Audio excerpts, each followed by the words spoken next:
ரோஹன் ஒரு புகழ்பெற்ற பள்ளியில் பிரகாசமான ஆனால் அதிக நம்பிக்கையுள்ள மாணவன். அவன் கடின உழைப்பை விட தன் கூர்மையான நினைவாற்றலையும் விரைவான சிந்தனையையும் நம்பினான். அவனது நண்பர்களோ விடாமுயற்சியுடன் தயாரிப்பதில் நம்பிக்கை வைத்து ஒவ்வொரு நாளும் தங்கள் பாடங்களை திருப்புவதில் மணிநேரம் செலவிட்டனர்.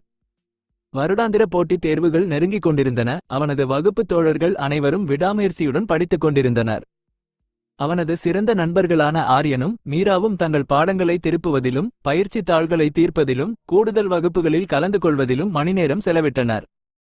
கடின உழைப்பு மட்டுமே அவர்களுக்கு வெற்றி பெற உதவும் என்று அவர்களுக்கு தெரியும்.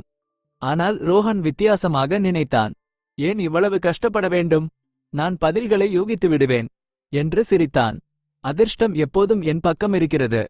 ஆரியன் அவனை எச்சரித்தான். ரோஹன், நீ எப்போதும் அதிர்ஷ்டத்தை நம்ப முடியாது. உன் எதிர்பார்ப்பை விட தேர்வு கடினமாக இருந்தால் என்ன செய்வது? மீரா மேலும் சொன்னாள், நீ தேர்வில் தேர்ச்சி பெற்றாலும் உண்மையில் ஏதாவது கற்றுக்கொள்வாயா? ரோஹன் தோள்களை குலுக்கினான். நான் இதை முன்பு செய்திருக்கிறேன். நான் எப்படியாவது கடந்து விடுகிறேன். என்னை பற்றி கவலைப்படாதே. தேர்வு நாள் வந்தது. ரோஹன் மண்டபத்திற்குள் நுழைந்ததும் நான் எப்போதும் சமாளித்திருக்கிறேன், இது வித்தியாசமாக இருக்காது என்று நினைத்து நம்பிக்கையுடன் இருந்தான். அவன் சிறந்ததை நம்பி பதில்களை தோராயமாக தேர்ந்தெடுத்தான். சில நாட்களுக்குப் பிறகு முடிவுகள் அறிவிக்கப்பட்டன. மீராவும் ஆரியனும் விதிவிலக்காக நன்றாக மதிப்பெண் பெற்று முதல் மாணவர்களில் இடம் பிடித்தனர். ஆனால் ரோஹன் தனது முடிவைச் சரிபார்த்தபோது அதிர்ச்சியடைந்தான். அவன் மிக குறைந்த மதிப்பெண்ணில் தேர்ச்சி பெற்றிருந்தான். அவனது அதிர்ஷ்ட வரிசை அவனை கைவிட்டது. ஏமாற்றமடைந்த ரோஹன் நூலகத்தில் தனியாக அமர்ந்து தனது தவறை பற்றி யோசித்துக் கொண்டிருந்தான். அப்போது அவனது ஆசிரியர் அவனை கவனித்து, ரோஹன், உனக்கு என்ன பிரச்சனை என்று கேட்டார். ரோஹன் தயங்கினான். ஆனால் பின்னர் ஒப்புக்கொண்டான். ஐயா, நான் சரியாக படிக்கவில்லை. நான் யூகித்து விடலாம் என்று நினைத்தேன். ஆனால் மிக குறைந்த மதிப்பெண்ணில் தேர்ச்சி பெற்றேன். என் நண்பர்கள் கடினமாக உழைத்து வெற்றி பெற்றனர். ஆனால் நான் என்னை தோல்வியடையச் செய்தேன். ஆசிரியர் புன்னகைத்து, இது பஞ்சதந்திரத்திலிருந்து ஒரு பழங்கால கதையை நினைவூட்டுகிறது, கிளியும் வேடனும். ஒரு காலத்தில் அடர்ந்த காட்டில் சித்திரக்ரீவன் என்ற அறிவார்ந்த மற்றும் சரளமாக பேசும் கிளி ஒன்று வாழ்ந்தது. அது சாதாரண பறவை மட்டுமல்ல, அது மனிதனைப் போல் சரளமாக பேசும் திறன் மற்றும் அறிவுக்கு பெயர் பெற்றது. அந்த கிளி ஒரு கருணை உள்ளம் கொண்ட முனிவருக்கு சொந்தமானது. அவர் அதை மிகுந்த கவனத்துடன் வளர்த்தார். முனிவர் பெரும்பாலும் வாழ்க்கையில் ஞானம், அறிவு மற்றும் விழிப்புணர்வின் முக்கியத்துவத்தை பற்றி அவனுக்கு கற்பித்தார். ஒரு நாள் சித்திரக்ரீவன் காட்டின் மேல் பறந்து கொண்டிருந்தபோது சில கிளிகள் தானிய வயலில் விருந்து உண்பதை கவனித்தான். அந்த கிளிகள் கவலையற்றவையாக இருந்தன, தங்கள் சுற்றுப்புறங்களுக்கு அதிக கவனம் செலுத்தவில்லை. சித்திரக்ரீவன் அவர்களை எச்சரித்தான், என் அன்பான நண்பர்களே, தானியம் உண்ணும்போது கவனக்குறைவாக இருக்காதீர்கள். வேடர்கள் இதுபோன்ற இடங்களில் அடிக்கடி பொறிகளை வைப்பார்கள். நீங்கள் கவனமாக இல்லாவிட்டால் மாட்டிக்கொள்ளலாம். மற்ற கிளிகள் அவனை கேலி செய்து, ஓ சித்திரக்ரீவா, நீ எப்போதும் அதிகமாக கவலைப்படுகிறாய். நாங்கள் தினமும் இங்கு வருகிறோம், எதுவும் நடந்ததில்லை. பயப்படாமல் உணவை எங்களுடன் சேர்ந்து சாப்பிடு என்றன. சித்திரக்ரீவன் பெருமூச்சு விட்டான். அதிக நம்பிக்கை மற்றும் ஆபத்தை புறக்கணிப்பது பேரழிவுக்கு வழிவகுக்கும் என்று அவனுக்கு தெரியும். அவன் மேலும் வாதிட விரும்பவில்லை. மற்ற கிளிகளை விட்டுவிட்டு பறந்து சென்றான். விதிப்படி அடுத்த நாள் ஒரு வேடன் அதே வயலுக்கு வந்து பறவைகளை பிடிக்க ஒரு பெரிய வலைப்பொறியை அமைத்தான். அவன் கிளிகளை கவர்ந்திழுக்கச் சுற்றி தானியங்களை தெளித்தான். கிளிகளின் கூட்டம் திரும்பியபோது அவை தானியங்களை பார்த்து உற்சாகமாக சாப்பிடத் தொடங்கின. அவற்றின் அடியில் உள்ள பொறி பற்றி அறியாமல் இருந்தன. சில நொடிகளில் வலை மூடிக்கொண்டது. அனைத்து கிளிகளும் மாட்டிக்கொண்டன. அவை பீதியில் தங்கள் இறக்கைகளை அடித்துக்கொண்டன. ஆனால் மிகவும் தாமதமானது. சலசலப்பை கேட்ட வேடன் அவற்றை எடுத்துச் செல்ல ஒரு சாக்குடன் அவர்களை நோக்கி ஓடினான். கிளிகள் தங்கள் தவறை உணர்ந்து பயத்தில் அலறின. ஐயோ, நாங்கள் சித்திரக்ரீவனின் பேச்சை கேட்டிருக்க வேண்டும். அவர் இந்த ஆபத்தை பற்றி எங்களை எச்சரித்தார். ஆனால் நாங்கள் மிகவும் கவனக்குறைவாக இருந்தோம்.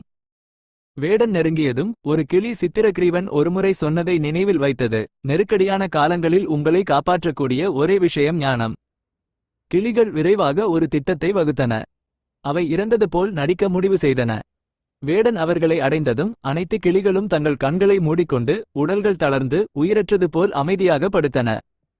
இந்த முட்டாள் பறவைகள் எல்லாம் பீதியில் இறந்துவிட்டன. இது என் வேலையை எளிதாக்குகிறது. நான் அவற்றை கொல்ல வேண்டிய அவசியமில்லை என்று வேடன் மகிழ்ந்தான். அவன் ஒவ்வொன்றாக அவற்றை பறித்து தன் சாக்கில் போட ஆரம்பித்தான்.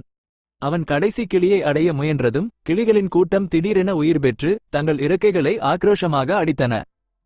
அவை வலையிலிருந்து விடுபட்டு வேடன் எதிர்வினையாற்றுவதற்கு முன்பு வானத்தில் பறந்து சென்றன. ஏமாற்றப்பட்டதை உணர்ந்த வேடன் விரக்தியுடன் பெருமூச்சு விட்டான். நல்ல அறிவுரையை புறக்கணிப்பவர்கள் முட்டாள்கள், ஆனால் அவர்களின் வெற்றி என்றென்றும் உத்தரவாதம் என்று நம்புபவர்கள் அதைவிட பெரிய முட்டாள்கள். கிளிகள் தங்கள் கூட்டை அடைந்தபோது சித்திரக்ரீவன் ஒரு அறிந்த பார்வையுடன் அவர்களை பார்த்து கொண்டிருந்தான். வெட்கமாக உணர்ந்த அவர்கள் தங்கள் தலைகளை குனிந்து, ஓ சித்திரக்ரீவா, நீங்கள் சொன்னது சரி.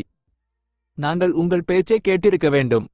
அதிக நம்பிக்கை மற்றும் கவனக்குறைவு எங்களை ஆபத்திற்கு இட்டுச் சென்றது. நாங்கள் கிட்டத்தட்ட எங்கள் உயிரை இழந்தோம். இனிமேல் நாங்கள் எல்லாவற்றையும் பாதுகாப்பாக கருதுவதற்கு பதிலாக அதிக எச்சரிக்கையுடன் இருப்போம் மற்றும் அபாயங்களுக்கு எங்களை தயார்படுத்திக் கொள்வோம் என்றனர். சித்திரக்ரீவன் புன்னகைத்து, தவறுகளை செய்யாதவர் உண்மையான கற்றவர் அல்ல, ஆனால் தவறுகளிலிருந்து கற்றுக்கொள்பவர். இது உங்கள் வாழ்நாள் பாடமாக இருக்கட்டும். அதிர்ஷ்டம் அல்லது குறுக்கு வழிகளை விட ஞானமும் தயாரிப்பும் மிகவும் முக்கியம் என்றான். அந்த நாளிலிருந்து கிளிகள் தங்கள் சுற்றுப்புறங்களைப் பற்றி அதிக விழிப்புணர்வுடன் இருந்தன. எந்த முடிவுகளையும் எடுப்பதற்கு முன் எப்போதும் முன்னெச்சரிக்கை நடவடிக்கைகளை எடுத்தன. கதையை கேட்ட பிறகு ரோஹன் அதன் அர்த்தத்தை புரிந்து கொண்டான். அவன் ஆசிரியரை பார்த்து, ஐயா, நான் கவனக்குறைவான கிளிகளைப் போலிருந்தேனா? நான் யூகித்து விடலாம் என்று நினைத்தேன், ஆனால் என் அதிக நம்பிக்கையால் சிக்கிக்கொண்டேனா என்று கேட்டான். ஆசிரியர் தலையசைத்தார்.